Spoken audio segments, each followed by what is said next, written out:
ng salita ng Diyos. At huwag kayong mag-alala kung medyo mababa ang preaching, ay mayroon tayong kakainin pagkatapos. Sa mga nag-online, online na rin ang pagkain. Ayan. Igagrab na lang namin. No? At bukas pa darating. Ayan. Dito muna, buksan natin ang Biblia sa Hebrews 10:25. Ito ay tungkol sa simbahan. At isang verse pa, Psalm 122, verse 1 and 9. Psalm 122 muna. Kanina, no? Pagkatapos ito, basahin mo natin ng Hebrews 10:25.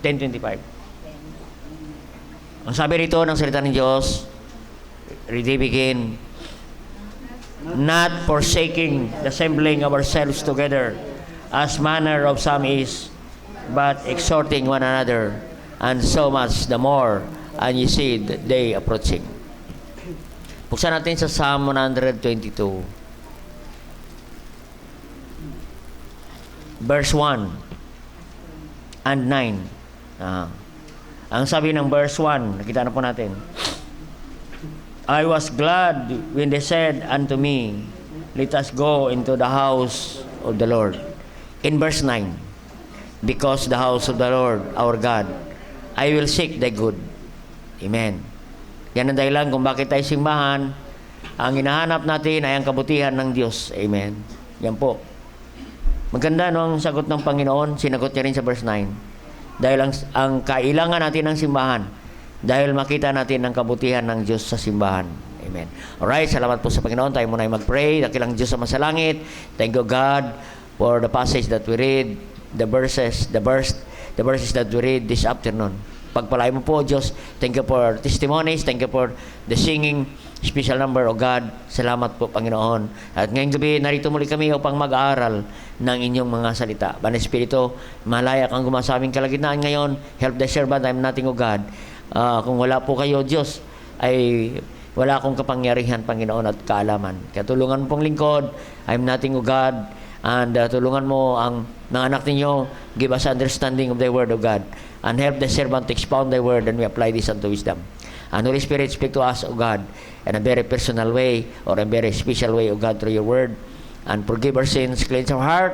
And Holy Spirit, ikaw pong gumawa sa amin. Whatever accomplished tonight, I bring back all the glory and honor to the name of God. Cleanse our heart, O God, forgive our sins, and all these things we ask. In Christ Jesus' name, Amen. Ang sabi ng Hebrews 10:25, dito natin kunin ang ating title. No? Not forsaking the assembling of ourselves together. No? Dito po sa verse na ito, it talks about the church. No? Ang pinag-usapan dito ay simbahan, assembly. Church is assembly of baptized believers. Amen. Ang title ng mensahe natin ngayon, dito po sa ating binasa, sabi dito, not forsaking the assembling of ourselves together. Ang title ng mensahe natin, don't forsake the church. Amen. Huwag nating pabayaan ang simbahan. Amen. Bakit? Ang sabi ng Book of Psalm, no, I was glad, sa ating Psalm 122, I was glad when they said unto me, let us go into the house of the Lord. Amen. Why? That's the reason why don't forsake the church. Because the church, no, sabi rito ng verse 9 nating binasa sa Psalm 122 verse 9, because the house of the Lord our God I will seek thy good. Amen. Matagpuan mo ang kabutihan ng Panginoon sa simbahan. Amen. Alright, don't forsake the church. Not forsaking the assembling. Amen. Alam mo ba ang encouragement dito ng salita ng Diyos sa mga mananampalataya, no, sa lalo na sa mga mananampalataya, no? Ito ay encouraged, no, sa atin. Amen. During this time, makita natin ang background ng salita ng Diyos. Bakit sinabi ito na not forsaking the assembling of ourselves together? Amen. Kasi makita natin, marami na po ang hindi nakapag-church sa panahong ito. Amen. Kaya nga sabi ng salita ng Diyos, not forsaking the assembling of ourselves together. No? Ang sabi ng verse sa Hebrews 10 na 24, let us consider one another to provoke unto love, unto good works. Amen? I-provoke. Hamunin natin ang bawat isa. Yan ang word na provoke. Provoke them to go to church. Amen? I-encourage natin sila na mga kapatiran na hindi nakapag-church kasi sa panahon ito, marami po ang hindi nakapagsimba. Why? Because of persecution. Tingnan niyo sa verse 32 and 33. But to call to remembrance the former days in which after ye were illuminated, ye endured a great fight of affliction. Kaya marami po ang mga Kristiyano na hindi na nakasimba because they endured a great fight of affliction. Amen. There is persecution in the church. Amen. Sa panahong ito, mga kapatid, ay makita natin, pag ikaw ay nakita na ikaw nagsisimba, ipe-persecute ka, papatayin ka. Yan. Pag magsisimba ka, papatayin ka. Kaya nga, sabi ng salita ng Diyos, not forsaking the assembling of ourselves together. Huwag kayong matakot na magtitipon. Amen. Makita natin, pag sa panahong ito, mga kapatid, pag ikaw ay nagsimba, buhis buhay. Ibubuhis mo ang iyong buhay pag ikaw ay napunta sa simbahan. Because they endured a great fight of affliction. Na matindi ang laban ng afflictions. In verse 33. Partly while they made gazing stock both by reproaches and affliction. Maraming kapigatian, kahirapan, pinahirapan ang mga Kristiyano sa panahong ito pag ikaw nakakitaan na ikaw nagsisimba. Amen. Ay kung sa panahon natin ngayon, kung ibalik natin ang panahong ito sa book of Hebrews na ito, sa panahon ng mga Hebrews, kapatid, ewan ko lang kung mayroon pang magsisimba. Kung ang bawat Kristiyano magsisimba, papatayin ka, ay walang laman ang simbahan. Ito po ang nangyari sa pangyayaring ito. Ang simbahan ay walang laman. Walang nagsisimba kasi natatakot sila sa persecution. Dahil pag nagsimba ka, papatayin ka. Amen. Yan po. Sa ating panahon na ito, parang magaan lang ang pagsisimba. Kasi exhorting one another. Nagpapalakasan tayo sa isa. Kasi matindi po ang great affliction na nangyayari sa bawat mananampalataya sa panahong ito. Amen. Kaya pero makita natin, kapatid, ito ay makita natin ang mga Kristiyano in spite of their persecution. Ang makita natin ang mga Kristiyano buhis buhay magsisimba, pero nandoon sila sa simbahan. Amen. Kaya nga ganoon po ang background ng salita ng Diyos na ito.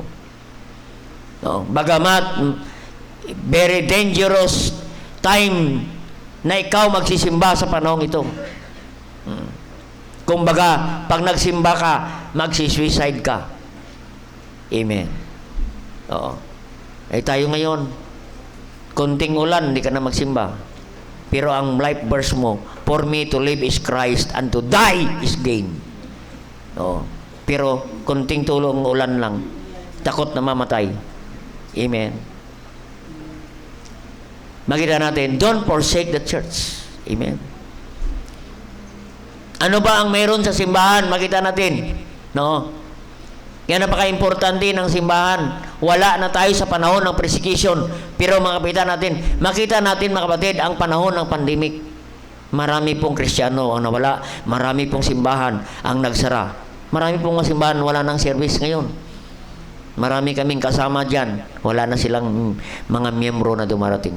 Hindi na nag-church sila. They are not used to go to church every Sunday. Amen. Mas gusto na lang nila mag-online service No, pero sabi nito, not forsaking the assembling ourselves together. Yan ang gusto ng diablo, mga kapatid. Yung plano ng diablo na ang mga Kristiyano ay mapalayo sa simbahan. Amen. Kaya mahalaga sa Kristiyano ang simbahan. No? Gaano ba kahalaga ang simbahan sa bawat mananampalataya? And sabi nito, not forsaking the assembling. Ano ba ang church? It is an assembly of God's people, saved and baptized people. Amen? Saved. Ano? Kaya si Tuit, nandito ka na sa simbahan, ay dapat ay ligtas na tayo. Amen? Hindi ka maligtas dahil sa pag-attend ng service. Kaya ka nagsisimba dahil ikaw ay ligtas na. Dahil ang simbahang ito ay para sa mga ligtas at nabautismuhan. Amen? Kaya nakakalungkot. Amen? Kung nandito ka sa simbahan at mayroon ka pang ministry, nasa choir ka, nasa ushering mic ka, lahat ng ministry, nakasali ka, pero ang kahuli-hulihan, hindi ka pala ligtas. Yan ang nakalungkot. Nakalungkot at masaklap na mangyayari sa bawat mananampalataya, mga kapatid. Sayang lang po ang ating pagpapagod. Sayang lang ating pagsisikap na magsimba na hindi naman para tayong ligtas. See to it na tayo saved and baptized. Amen?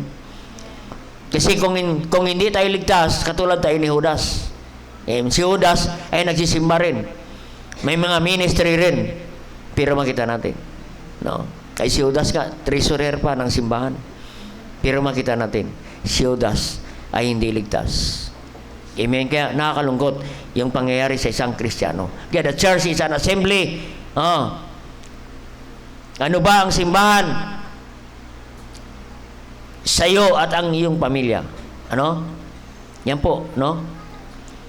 Kaya it is assembly. Kaya nga sabi ng Hebrews 10:25 ay ang pagtitipon sa isang lugar. Amen.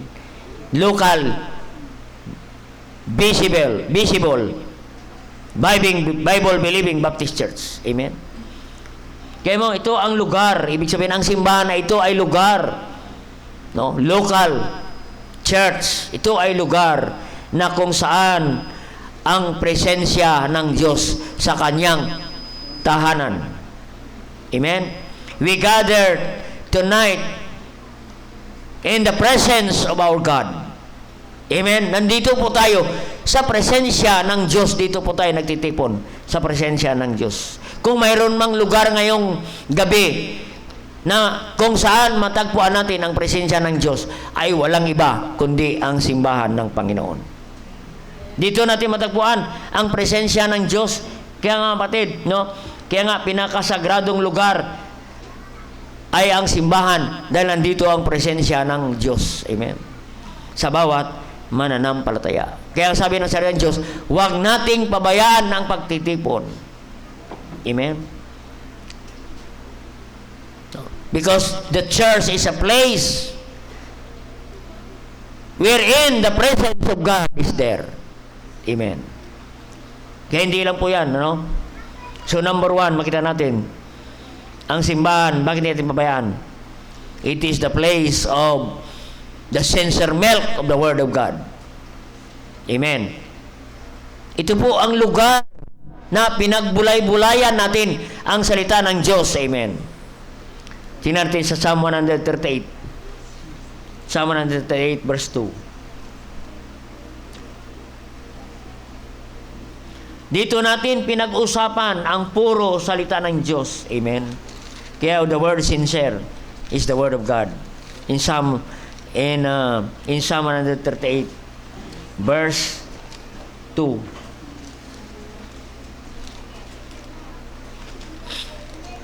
Ang sabi ng salita ng Diyos dyan,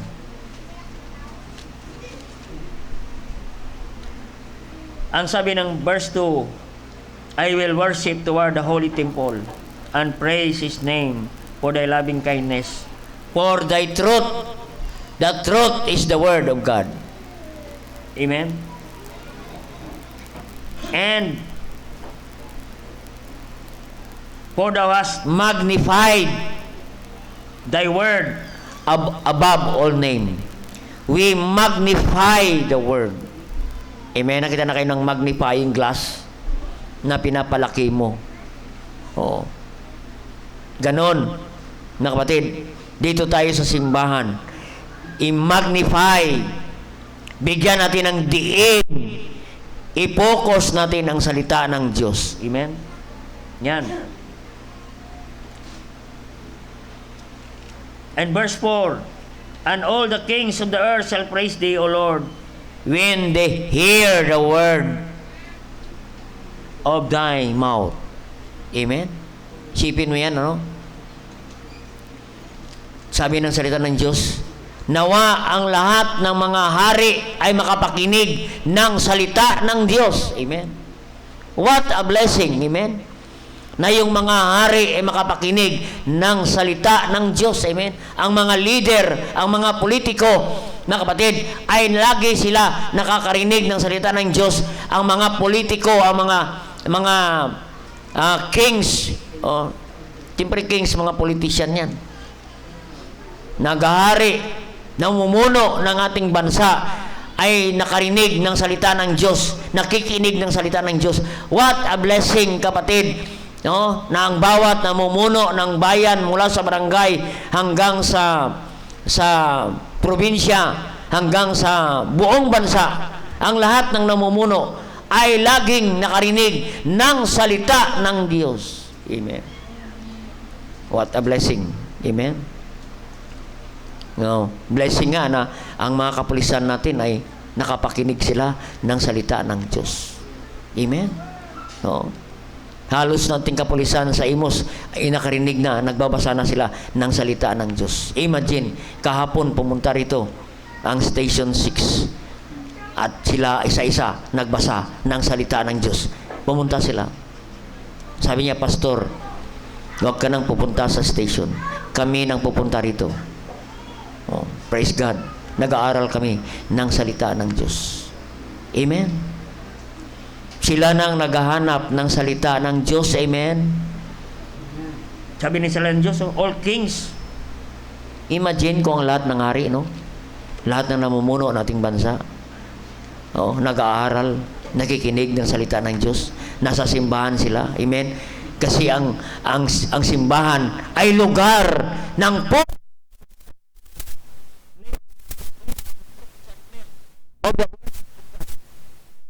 Amen. Kaya ang pinag-uusapan natin dito ay walang iba kundi ang salita ng Diyos. We magnify the Word of God in the church. Amen. It's a place of sincere milk of the Word of God. Ang church ay spiritual station ng bawat mananampalataya. Ito ay isang lugar, istasyon na pagtitipon na kung saan ang salita ng Diyos ay ating pinag-uusapan. Amen. Para ano? Para tayo lumakas, that we may grow thereby. Para tayo lumakas. Amen. Matagpuan mo rito, sabi ng Psalm 122, seek thy good. Amen. Makita natin sa Psalm 122, hindi lang kabutihan ng Diyos ang makita mo sa simbahan.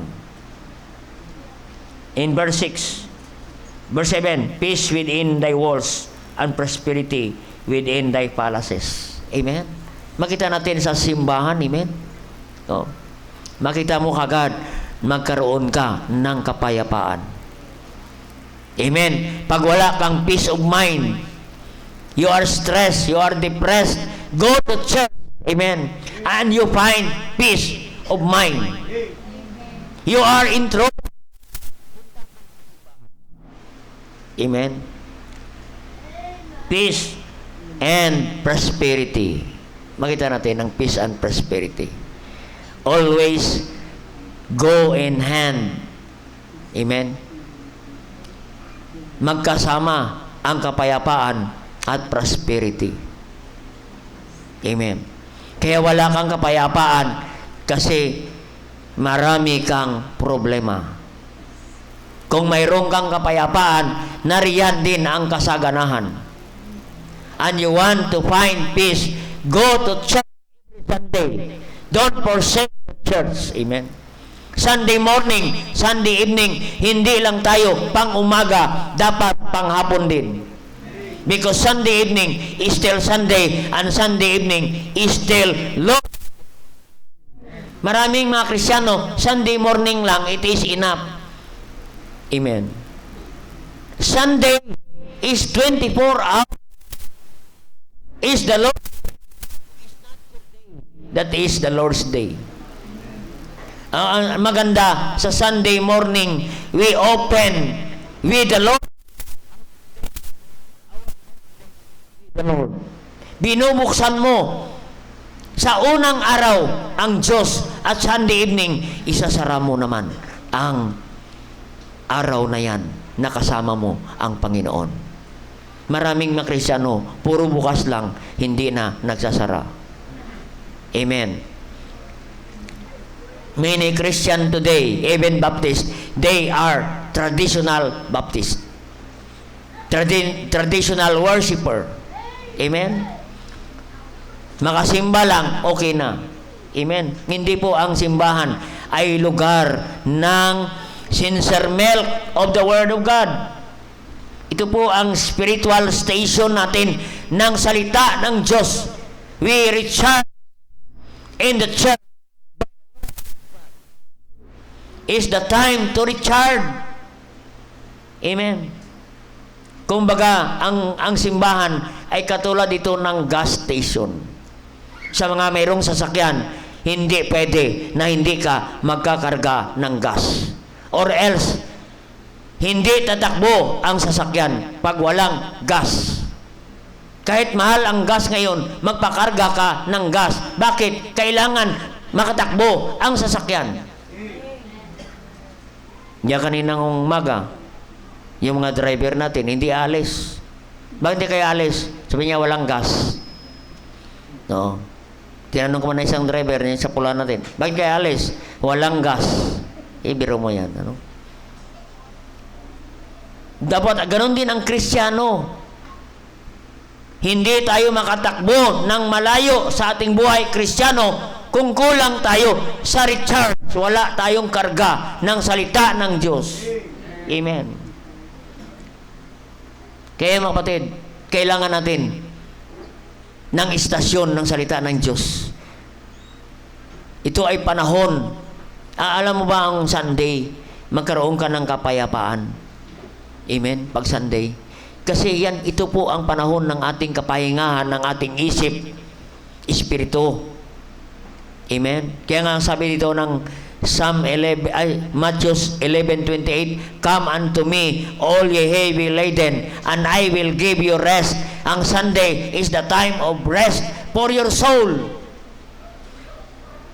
Pag ikaw ay nagtatrabaho mula Lunes hanggang Linggo, Lunes, trabaho naman kapatid, magkaroon ka ng exhausted, ma-depress ka, ma-stress ka. Amen? At kung mangyayari pa, masisira ka, magkaroon ka ng tama. Amen? Marami ngayon nag-aaral, hindi nagsisimba. Amen? Hindi pa nakagraduate, may tama na. Bakit? Hindi nakapahinga ang kanyang utak. Oo. Maraming matalino o magaling, pag hindi nakapahinga ang iyong utak, wala kang simbahan, sayang po ang pinag-aralan yan. Oo. Madadamage ang brain kasi ang brain ay dinisign ng Diyos para magpahinga ng Sunday. Pinaka-break yan ng Kristiyano, mga tao, kaya nag-design ang Diyos ng simbahan para ang ating mga utak makapahinga, magkaroon ka ng peace of mind sa simbahan dahil malalagyan ka ng salita ng Diyos. Ang kapayapaan na hindi may mabili, hindi may matagpuan kung saan man, hindi may matagpuan sa mga SM. Sa Showmart, hindi may matagpuan. You cannot buy peace anywhere. You can find peace in the church with the word. Ang sabi dyan, ng Psalm 122, peace within, verse 7, thy walls and prosperity within the palaces. For my brethren, I companion sake, I will now say, peace be within thee. Amen. Aba maganda, pag naka-church ka, Sunday morning, Sunday evening. Pag-uwi mo, mapayapa ang iyong isipan. Hindi ka mag-worry sa iyong pangailangan bukas. Bakit? Narinig mo, they are new every morning. Great is thy faithfulness. Iba na naman ang blessing ng Diyos bukas. Dahil ang Diyos, natagpuan ko, nakilala ko, na mayroon akong Diyos na matapat, na mag-provide ng aking pangailangan, ay bakit ako mag-worry? Kaya nga, come unto me, all ye heavy laden, and I will give you rest. Lumapit tayo sa Panginoon. Amen. Kaya pumunta tayo sa palengke para bumili ng pagkain, para tayo magkaroon ng kalakasan pisikal. Amen. Pupunta ka sa restaurant, pupunta ka sa McDo, Jollibee, para kumain, para ikaw mabusog. Pupunta ka pa sa inasal, only rice pa ang kakainin mo. Amen. Kaya pag uwi mo, nahirapan ka ng lumakad. Amen. Sa church dapat, you go to church empty, see to it, you go home. You are filled with the Word of God. Amen. Kasi ang simbahan, ito po ang istasyon natin na magkakarga muli tayo. Bakit? Kasi bukas, marami naman tayong harapin na mga pagsubok. At ito po ang salita ng Diyos, ang magpapalakas sa atin, mag-encourage sa atin. Amen? Kaya subukan natin na wala kang kinakain isang linggo. Wala kang kinakain na Word of God. Amen? Mahirapan ka. Amen? 1 week without the Word of God equals 1 week. Pares lang. Amen? Ang isang linggo na walang salita ng Diyos ay isang linggo na ikaw ay mahina. You are very weak. Because you are living without the Word of God. Amen? Kaya mga kapatid, no? Kaya mula Lunes hanggang Sabado, kung wala kang kinakain ng salita ng Diyos, at nakababad ka pa sa television mula Lunes hanggang Sabado, ano ang makuha mo dyan? Puro basura ang utak mo. Amen? Mas marami kang napasok dyan na mga basura, mga carnal things na iyong napasok sa iyong kaisipan at espiritu. Amen? Paano ka lalakas espiritual? Ay wala ka pa ng Sunday, kapatid. No wonder na ikaw mahina sa panahon ng pagsubok, sa panahon ng problema. Discouraged ka agad, depressed ka, wala kang kapayapaan. Bakit? Wala kang salita ng Diyos, wala ka sa simbahan, kapatid. Because a church is a place is your spiritual, to make you spiritual. Kaya mga kapatid, alam mo agad ang Kristiyano na lagi sa simbahan. Bakit? Puro spiritual ang lumalabas sa kanyang bibig. No. Lahat yan, Word of God. Amen? What you eat is what you are. What you eat is what you speak. Out of the abundance of the heart, the mouth speaketh. Amen. Kung anong kinakain mo, kakain ka ng salita ng Diyos, lalabas salita ng Diyos. Amen. Kaya, mahalaga ang salita ng Diyos. Amen. Lalabas yan. Ang salita ng Diyos palagi. Maging blessing tayo sa iba dahil narinig nila ang salita ng Diyos galing sa atin. Amen. Kaya lagi ko sinasabi, what you eat is what you are. What you eat is what you speak. Amen? Pag kumain ka ng beef stick, didigay ka, beef stick. Kakain ka ng sardinas, sardinas ang kalalabasan. Maamoy mo ang sardinas. Amen? Ganon din ang salita ng Diyos. Amen? Ang laging lumalabas, salita ng Diyos, kasi lagi kang kumakain ng salita ng Diyos. Amen? At ang mga kwento mo, puro salita ng Diyos. Sincere milk of the Word of God. Amen.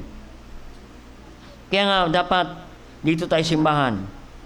You need to listen to the Word of God. We are not only a hearer of the Word of God, but we need to listen. Amen. Kasi marami nakikinig, pero hindi naman nakikinig. Oo. Maraming nakarinig, pero hindi nakikinig.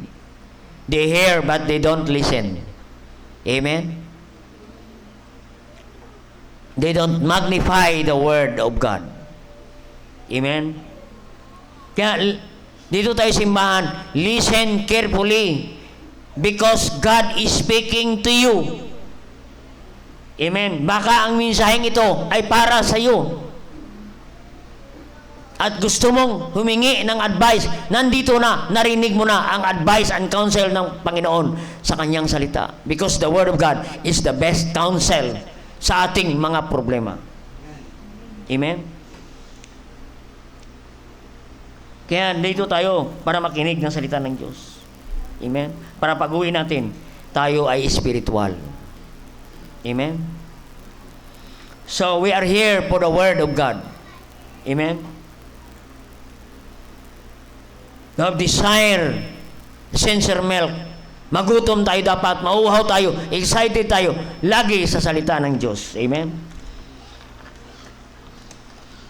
That may grow thereby. Kaya ang sabi ng 1 Peter 3:18, grow in grace in the knowledge of the Lord Jesus Christ. Dapat malalim ang pagkakilala natin sa ating Panginoon. Pag malalim ang pagkakilala natin sa Panginoon, lagi mo siyang hanapin. Amen. Sa kanyang simbahan. So, a place of the sincere milk of the Word of God, ang simbahan. Makasagip ka ng puro salita ng Diyos. Sincere, puro. Amen? Para tayo lumakas, tumibay, pagdating ng mga pagsubok. Faith cometh by hearing, and hearing by the Word of God. Amen? So number 2, na makita natin sa number 1, it's the place of the sincere milk of the Word of God. Number 2, it is the place to honor God in our substance. Amen? To honor God in our substance. Ito ay lugar na kung saan ilagak natin, i-offer natin yung ating mga substance sa Panginoon. Amen? Ano yung substance? The blessing that we receive from God, that is our substance. Amen? Our wealth, our income, yan po ang substance. Ibig sabihin niyang substance, the word entity, our entity. Nahirap pa rin. Amen. Entity is a material and financial matters. It is a place to honor with our substance. Amen. Saan natin i-honor ang Diyos, ang ating mga substance? Saan natin ilagay ang ating mga substance to honor Him? Dito po, it is a place. It is a church. Amen. Church is a place to honor with our substance. Kaya tayo nag-offering sa Panginoon.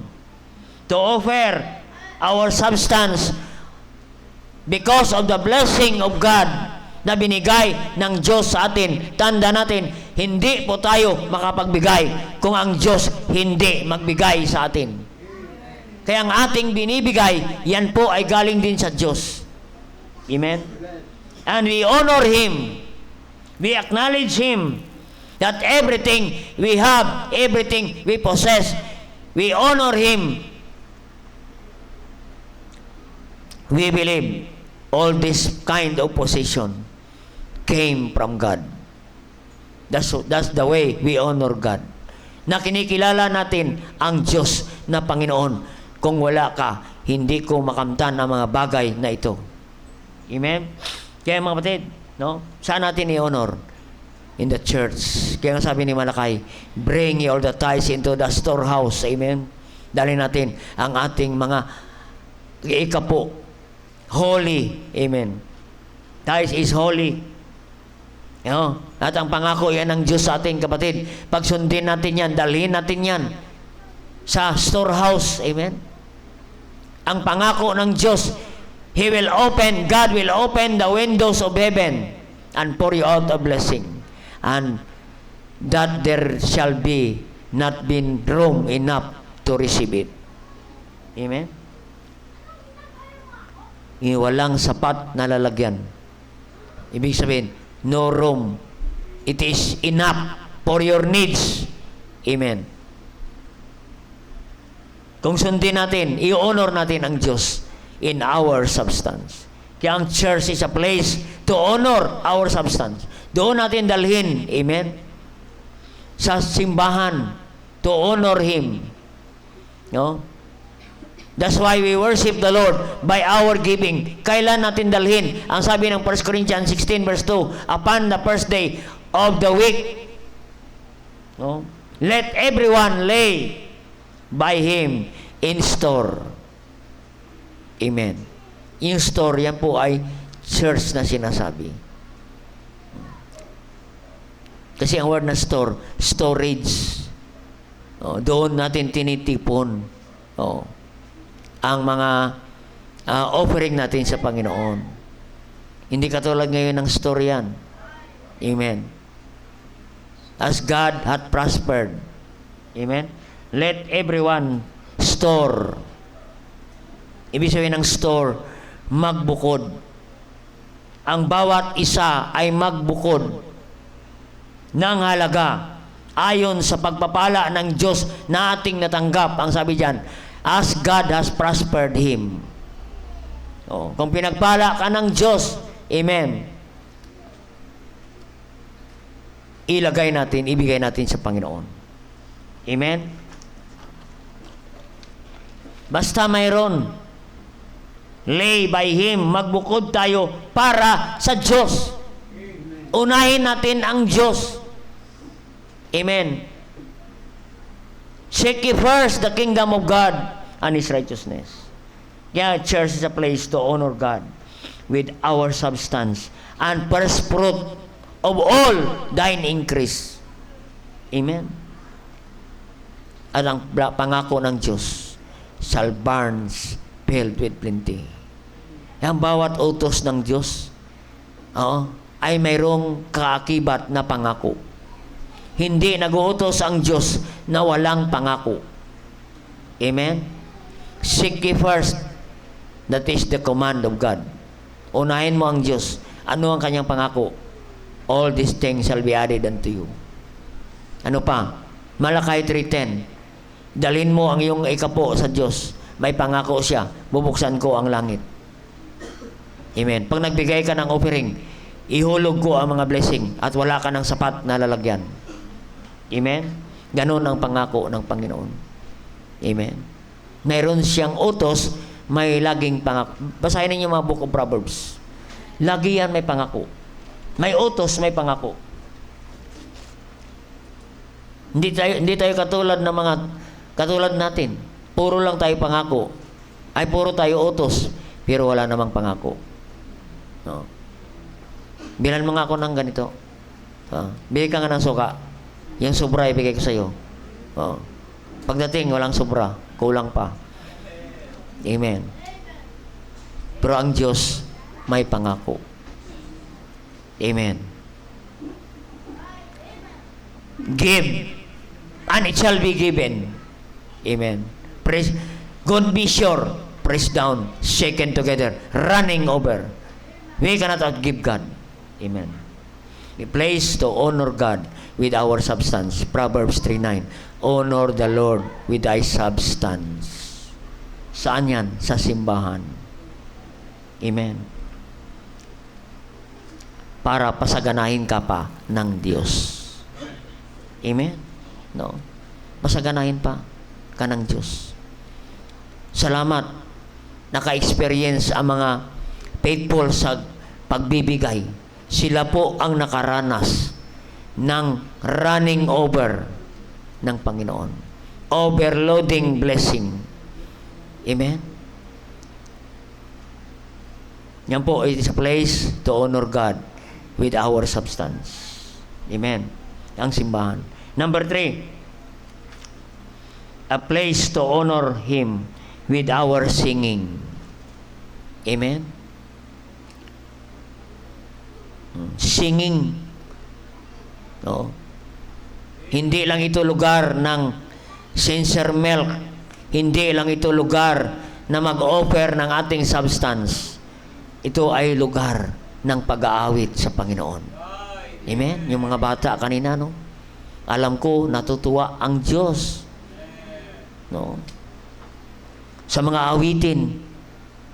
No? Na sila ay sa murang edad.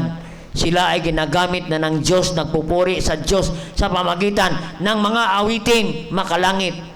Ay kung tayo nga mga magulang ay natutuwa, how much more ang Diyos natutuwa sa mga umaawit sa Panginoon, because singing is a part of worship to the Lord. Salamat sa mga maliliit nating mga bata. Sila sa murang edad, sila ay ginagamit na ng Diyos sa pagpupuri sa Diyos sa pamagitan ng pag-aawit, kapatid. Kahit hindi pa sila nakapag-aral, pero English na ang inaawit. Hindi ko alam kung English. Sipin mo yan. Baka yung iba dyan, puro watermelon lang. Watermelon. May nagturo sa amin, pag hindi mo alam ang kanta, watermelon lang lahat. Watermelon. Akala nila talaga magaling ka kumanta. Pero yung alam mo, dalawang words lang yan, watermelon. Pero tama naman eh. Huwag mo lang lagyan ng boses. Ibubuka mo lang. It's a place of singing. Psalm 62 verse 2. Sing forth to honor His name. Psalm 66 verse 2.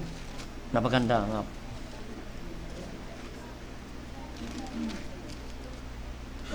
Natutuwa ang Diyos. Psalm 62 verse, saan yun? 66 verse 2. Sorry. Say unto God, sing forth the honor of His name. Make His praise glorious. Amen. If we sing, we honor His name, the name of Jesus Christ, to make His praise glorious. Amen. Naluwalhati ang Diyos sa pag-aawit pa lamang, kapatid. Amen. Ang pag-aawit natin sa simbahan ay bahagi na ng pananambahan sa Panginoon. Kaya every time we sing to the church, we praise His name. Amen. Natutuwa ang Diyos pag tayo umawit. Nalulugod ang Diyos. Amen. Make His praise glorious. Amen. Kaya pag dito sa church, umawit ka na. Amen. Umawit ka na. Kasi ang pag-aawit ay pagpupuri na sa Panginoon. Amen. Pagpupuri na. Kahit aser ka, kuha ka ng sumbok. Amen. Mayroon ka mang ginagawa, umawit ka sa Panginoon. Pagpupuri sa Panginoon. Mga awiting makalangit. Amen. Kaya pag dito ka na, umawit ka na sa Panginoon. Kasi sa langit, puro na awitan. Amen. Puro na pagpupuri natin sa Diyos sa pamagitan ng pag-aawit. Kaya dito pa lang sa simbahan, mag-practice ka na ng pag-aawit. Amen. Makabisado mo na ang mga awitin. Oo. Grab your songbook. Salamat, marami tayong sungbok, pwede tayo mag-isa-isa dyan. Kabisiduhin na natin ang mga awiting makalangit. No. Napakaganda, mga kapatid. No. Sa langit, puro na awitan. Dapat excited tayo, umawit sa Panginoon. Kasi ang awitin ay paghahanda ng ating mga puso, kapatid. Hinahanda niya ang ating mga puso. Alam mga awitin, paghahanda yan. Hinahanda ng Diyos ang ating mga puso sa Kanyang pagbabalik. Amen? Hinahanda niya. Kasi ang awitin ay puro paghahanda. Oo. Nanotice natin, kapatid, ang bawat awitin natin, oo, ay hinahanda ng Diyos sa Kanyang pagbabalik. malapit na ang Panginoon darating. Amen. Tingnan nyo. Notice na ang bawat stanza, lalo na ang last stanza, ay maririnig mo, mapapansin ninyo, inahanda ng Diyos tungkol sa kanyang pagbabalik.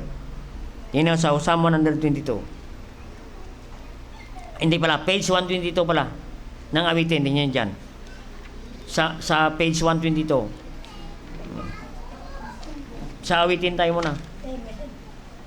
Whisper of prayer. Alam mo ang awiting prayer to. This is a prayer song. Whisper of prayer in the morning, whisper of prayer at noon, whisper of prayer in the evening to keep your heart in tune. Amen. Gusto ng Diyos maging in tune ka sa kanyang pagbabalik. Alam ba mga last stanza ng awitin ay tungkol sa pagbalik ng ating Panginoon? Awitin natin ang last stanza. Jesus may come in the morning, Jesus may come at noon, Jesus may come in the evening, so keep your heart in tune.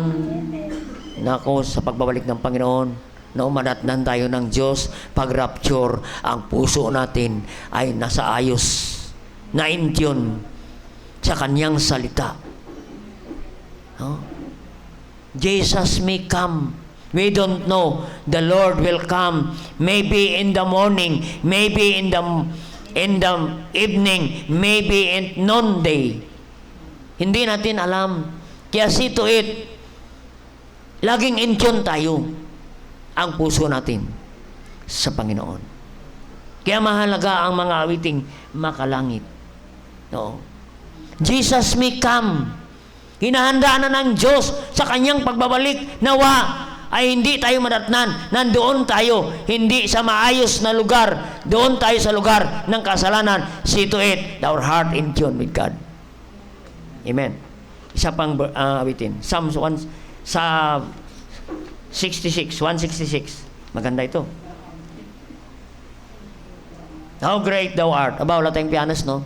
May piano sana, maganda yun. Magayan nyo ang piano, si Fernan. Available.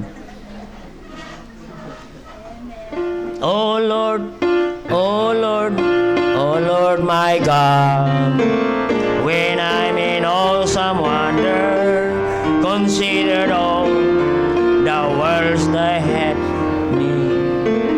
I see the stars, I hear the rolling thunder, thy power throughout the universe display.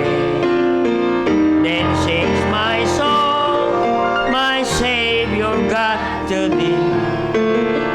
How great thou art, how great thou art. Then sings my soul, my Savior God to thee.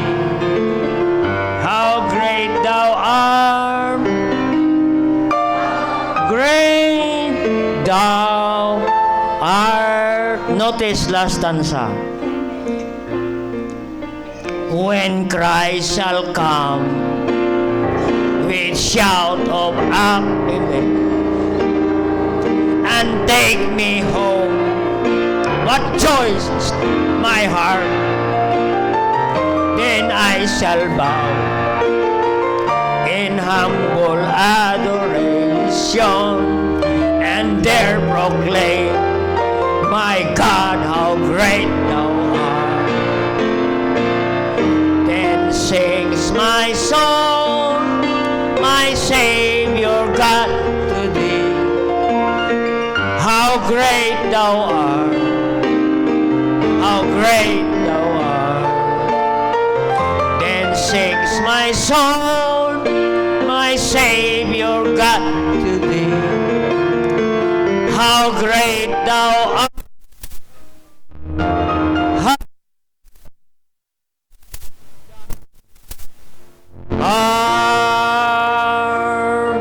Amen. When Christ shall come with shout, provision. Amen? Salamat sa Panginoon. Napagan inanda ng Diyos ang mga awitin ang ating puso. Amen. Tingnan yung 17. Meron pa rito 17. The first one, I found a friend who is all to me. His love is ever true. I love to tell, and He lifted me, and what His grace can do for you. Saved by His power divine, saved to the life sublime. Life is now, joy is complete, for I'm saved, saved. Tingnan verse 3. When poor and needy and all alone, send to me, come and to me, and I'll lead you home. Me eternal, saved by His power divine, saved. Life is sweet and my joy is complete, for I'm saved, saved.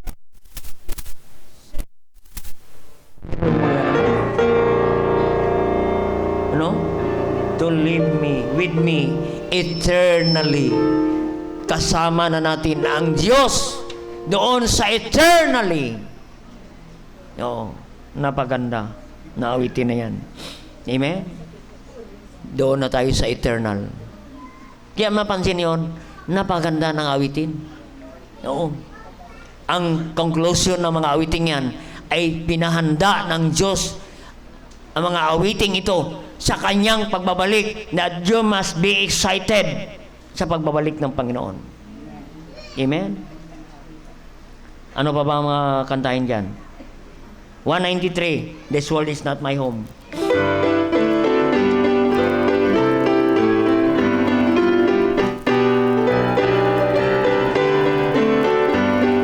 Verse 1, This world is not my home, just a passing through.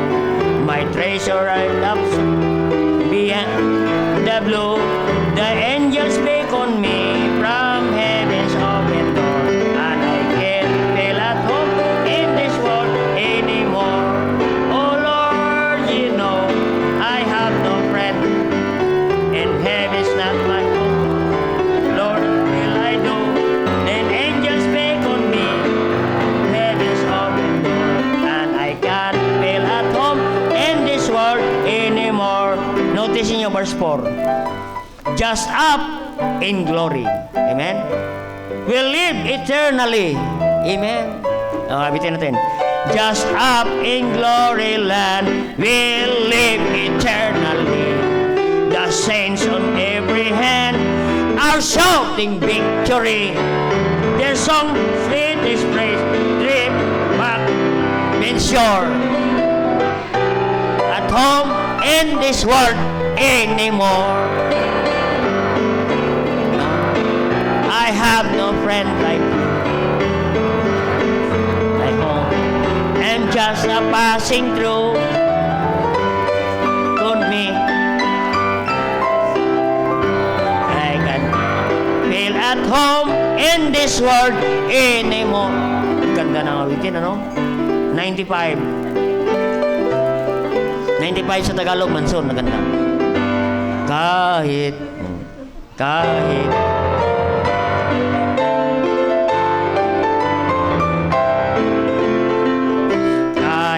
na kubo ang aming tahanan dito sa lupa, may kasiyahan pagkat sa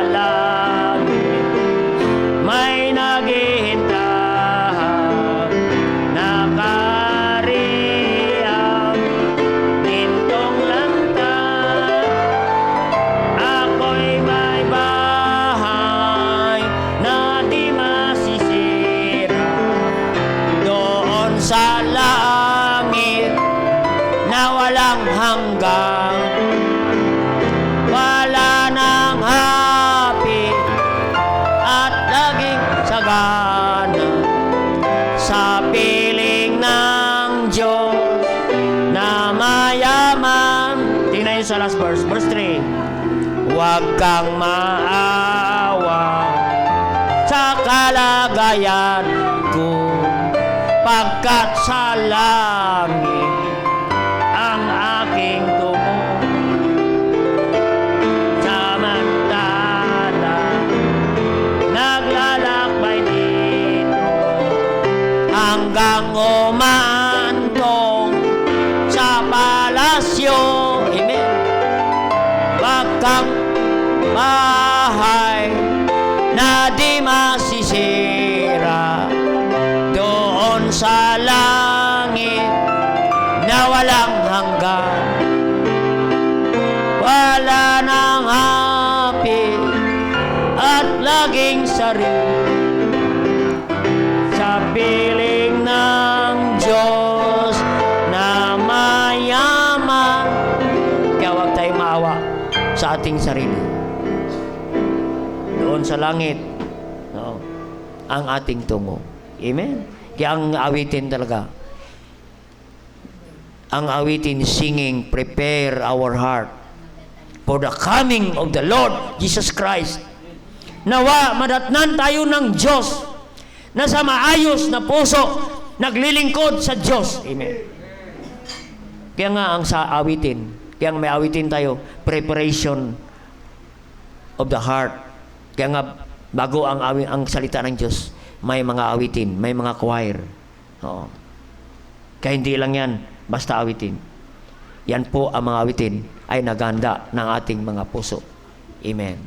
Kaya yun, mga kapatid, honor the Lord through our singing. Amen? In Colossians 2:8, dito ko na lang ituloy. Tatlong puntos na lang tayo. Amen. In Colossians 3:18, sing with grace unto the Lord. Amen. Pag tayo umawit, talagang pag-aawit sa Panginoon. No.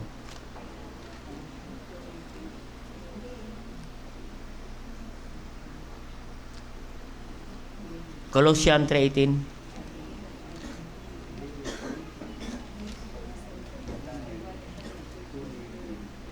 Tama ba? Ay, hindi. 2:18. Hindi.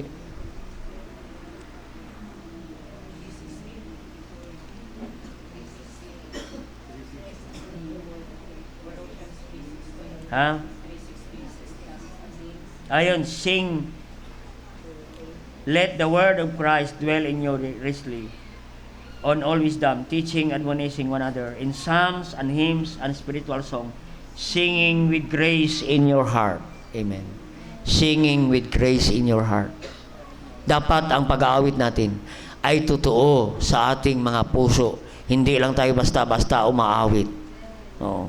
Nabaliwala lang, kapatid. Kasi ang pag-aawit ay pagpupuri sa Panginoon. Amen? Makapangyarihan ng awitin. Oo. Makapangyarihan ng awitin. Singing can conquer enemy. Oh, bigyan ko na ng last verse. 2 Chronicles 20 verse 22. Kaya niya lupigin ang ating kaaway sa pamagitan ng mga awitin. Kaya makapangyarihan ang awitin. No. 2 Chronicles chapter 20 verse 22. Basahin natin yan. No? Verse 22.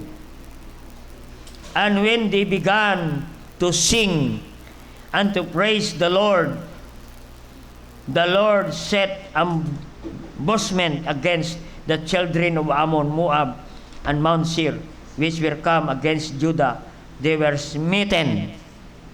Amen. Yung kaaway ng Judah, kapatid. Oo.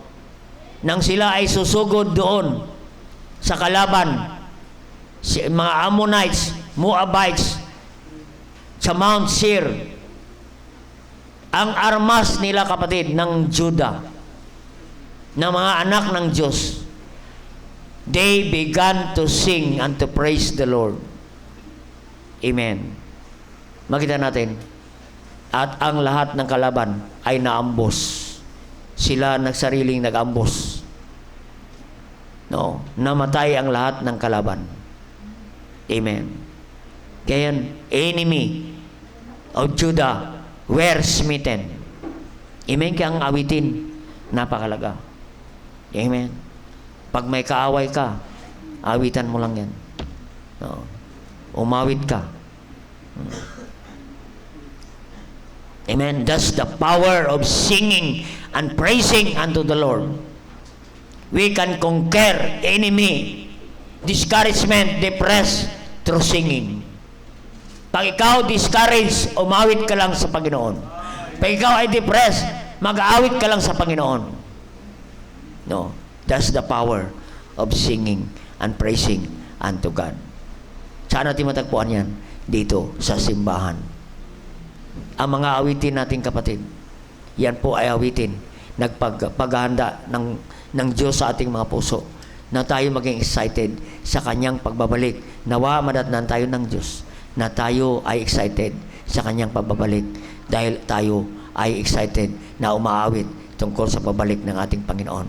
Our heart is prepared for the coming, for the rapture, no, ng bawat mananampalataya. So church, mga kapatid, don't forsake the church, because the church is the place where the Word of God, you could hear the Word of God in the church. Amen. You hear the sincere milk of the Word of God. Ano pa? Number 2. It is a place to honor with our substance. And number 3, it is the place of singing and praising our God. Amen. To prepare our heart in the coming of the Lord Jesus Christ. Amen. Kaya nawa madatnan tayo ng Diyos na prepared tayo sa pagbabalik ng ating Panginoon. Nawa hindi tayo madatnan ng Diyos na tayo ay wala sa puso, hindi maayos ang puso natin sa Panginoon. Kaya kung lagi ka sa simbahan, maayos ang puso mo. Kung tagilid ang puso mo ngayong gabi, kaya ayusin yan ng Diyos. Amen. Alright, tayo po ay manalangin. Dakilang Diyos, makapangyarihan sa lahat, salamat po, Panginoon. The reason not to forsake the church, because the church is a place with the sincere milk with the Word of God. It is a place to honor with our substance. It is a place to sing praises unto you, O God. Kaya habang tinutugtog awit panyaya, if the Lord speak to you through this message, why not come in the altar and talk to God? Is our heart in tune with the Lord? Sige po. Kausapin natin ang Diyos. We need a church. Don't forsake a church. Kailangan natin ang simbahan to prepare our heart,